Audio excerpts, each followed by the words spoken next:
안녕하세요, 태봉농장입니다. 기농 기촌하신 분들에게 유용한 정보를 드리기 위해서 노력하는 기농 5년차 태봉농장입니다. 반갑습니다. 오늘 드릴 말씀은 기농해서 겪는 영농 수행의 어려움에 대해서 말씀드려 볼까 합니다. 첫 번째로 꼽는 이유는 영농 기술 및 경험 부족이다. 자, 농사를 처음 지으면 거기에 대한 기술이나 경험은 당연히 부족하게 되어 있습니다. 농업도 하나의 과학입니다. 땅을 읽어야 되고, 날씨를 읽어야 되고, 시장을 읽어야 됩니다. 그런데 우리가 기농에서는 기동량으로 배우고요, 남들을 따라하게 되고요, 어깨너머로 배워서 농업을 수행할 수밖에 없습니다. 물론 그러한 것도 좀 도움이 됩니다. 그러나 기농에서 농사를 지을 때 끊임없이 공부하고 끊임없이 생각해서 자기만의 영농법을 갖춰야만 됩니다. 그렇지 않으면 매우 어렵습니다. 영농기술이라는 게 토양관리, 작물 재배, 그런 것들이 있겠죠. 토양관리가 생각보다 매우 힘듭니다. 그리고 작물 재배, 언제 파종을 하고, 병충해 방제는 어떻게 하고, 퇴비나 유기물들을 어떻게 땅에 투입할 것인가, 이러한 문제들에 부딪혔을 때 좀 더 과학적이고 전문적인 기술, 경험이 필요하다고 하겠습니다. 그래서 하루아침에 되는 것이 아니기 때문에 많은 분들이 첫 번째로 영농기술 및 경험 부족을 꼽습니다. 두 번째로 꼽는 이유는 농지 및 시설 투자 자금의 부족이다. 우리가 어느 정도 예산을 갖고 기농을 합니다. 그러나 농지를 구입하고 시설을 할 때 우리가 예상했던 것보다 돈이 더 들어갑니다. 10군데라면 2군데 정도는 돈이 덜 들어갑니다만 나머지 8군데는 예상했던 것보다 돈이 더 들어갑니다. 머리부터 발끝까지, 못 하나부터 농기계까지, 일일이까지 다 구비를 해야 됩니다. 또 판매를 위해서는 박스까지도 교환을 해서 이용해야 되기 때문에 끊임없이 돈이 들어갑니다. 그래서 많은 분들이 자금 부족을 원인으로 꼽게 됩니다. 세 번째로는 운영비 부족을 꼽습니다. 우리가 기본적인 농사를 수행하기 위해서는 종잣값, 비닐, 퇴비, 인건비, 또는 농기계를 임대했을 때는 임대료 등이 기본적으로 베이스에 깔립니다. 그러나 농업으로 소득이 창출될 때까지는 1년 이상의 기간 또는 몇 개월의 기간이 필요하기 때문에 그동안의 인건비가 필요하고요. 그동안의 운영비가 필요하고, 또 소득이 창출된다 하더라도 초창기에는 그 금액이 상당히 적을 수 있습니다. 그러나 운영비는 일정하게 나갈 수 있기 때문에 운영비 부족이 경영상 농업을 수행하는데 매우 어려움을 갖다 줄 수 있습니다. 네 번째로 꼽는 이유는 건강이나 체력 부족이다. 도시에서의 생활과 농촌에서의 생활을 비교하면 근본적으로 쓰는 근육이라든지 운동량이 다릅니다.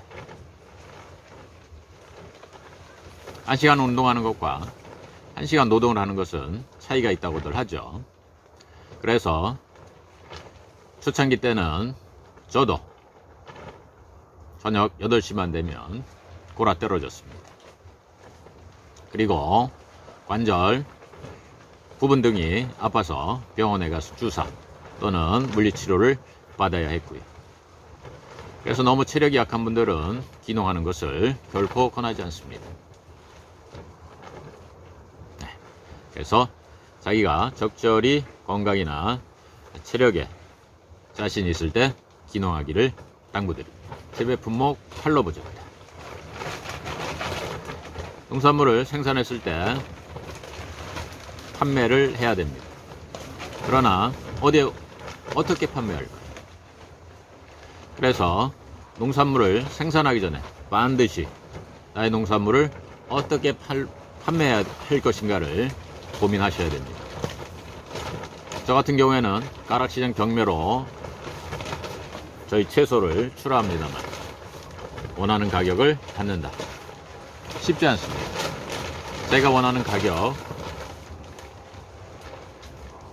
이하로 대부분 받는 경우가 많습니다. 그래서 많은 분들이 직거래를 통해서 농산물을 판매를 하고 있죠. 특히 인터넷 판매를 시도를 많이 분들이 하고 계십니다. 여섯 번째로 이 재배 품목의 가격 변동성을 듭니다. 어느 때는 가격이 1,000원이었다가 어느 때는 가격이 10,000원도 갈 수 있습니다. 그러나 대부분은 이 가격을 예측할 수 없습니다. 그래서 우리가 적절한 예산을 세운다든지 얼마만큼의 농산물을 생산한다든지 이러한 계획을 세우기가 다른 산업에 비해서 매우 어렵죠. 그래서 내 농산물이 흉년이 들었다 하더라도 우리는 풍요 속의 빈곤을 겪을 수밖에 없습니다. 소비자가 원하는 수요보다 많은 공급이 이루어질 때 가격은 폭락하게 되는 거죠. 그렇다고 수요가 공급보다 많아질 때는 정부가 수입을 해서 또한 수요자를 보호합니다. 그래서 농산물이 재평가를 받지 못하는 경우가 많이 생기는 거죠. 그 다음은 천재지변이 있습니다. 저도 이번에는 강한 바람으로 인해서 하우스가 날리고 또한 하우스 파이프가 휘고 이러한 재해를 입었습니다.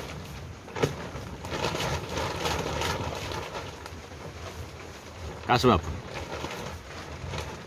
그러나 농사라는 것은 24시간 변하는 날씨 언제든지 재해를 입을 수 있기 때문에 이것 또한 영농 수행의 어려움이라 할 수 있겠습니다. 다음으로는 지역 농가와 갈등이 있습니다. 그러니까 농사 짓다 보면 주위 분들과 소소한 갈등을 겪을 수 있습니다. 크게는 소송에 이르기까지, 작게는 얼굴을 붉혀야만 하는 그러한 경우도 종종 있습니다. 저도 초창기 때는 주위 분들에게 좀 글을 많이 받았습니다. 이제는 어느 정도 친해져서 그런 것들을 극복했습니다만은 초창기 때는 엄청난 스트레스로 다가옵니다. 지금도 생각하면 끔찍합니다. 다음으로는 가족과의 갈등도 있습니다. 나는 농사가 좋아서 농사를 짓습니다만 원하지 않는 가족들도 있습니다. 그랬을 때 가족과의 갈등도 농사를 짓는 데 있어서 힘 빠지게 하는, 힘들게 하는 요인 중에 하나입니다. 그래서 많은 대화나 그래서 적절한 타협 또는 이해를 통해서 그 가족 간의 갈등을 극복할 필요가 있습니다. 이상 영농 수행에 있어서 겪을 수 있는 어려움에 대해서 말씀드렸습니다. 그렇다면 이러한 영농 생활 어려움은 귀농 귀촌하신 분들은 어떻게 해소할까? 첫 번째로 꼽는 것이 친한 귀농 귀촌 선배나 동료와 상담한다. 그래도 가장 마음을 잘 알아줄 수 있는 귀농 귀촌한 분들에게 가서 자기의 사정을 털어놓고 그분들의 경험이나 사정을 들음으로써 그러한 어려움을 해소하고 다시금 농사를 지을 수 있겠죠. 두 번째로는 친한 지역 주민과 상담한다. 그래서 지역 주민과 친한 유대관계가 형성됐을 때 그들과 상담을 통해서 영농 수행의 어려움을 극복한다고 하십니다. 세 번째로는 지역기관 활용입니다. 그래서 특히 농업기술센터나 지자체 등 농업 관련 담당 부서에 가서 상담을 통해서 어려움을 해소하는 듯 합니다. 그 다음엔 인터넷 검색 등을 통해서 영농기술을 습득한다든지 또는 어려움을 겪는 같은 케이스의 사항을 참고하는 그런 경우로 볼 수 있겠습니다. 오늘은 귀농해서 영농 수행 과정에서 겪는 어려움과 그러한 해소 방법에 대해서 간략히 말씀드렸습니다. 궁금하신 사항이나 의문점이 있으시다면 댓글로 남겨주시기 바랍니다. 성심성의껏 답변해 드리겠습니다. 자, 오늘도 도움이 되셨다면 좋아요, 구독 부탁해요. 좋아요, 구독 부탁해요. 감사합니다. 귀농 5년차 태봉농장이었습니다. 좋은 하루 되세요.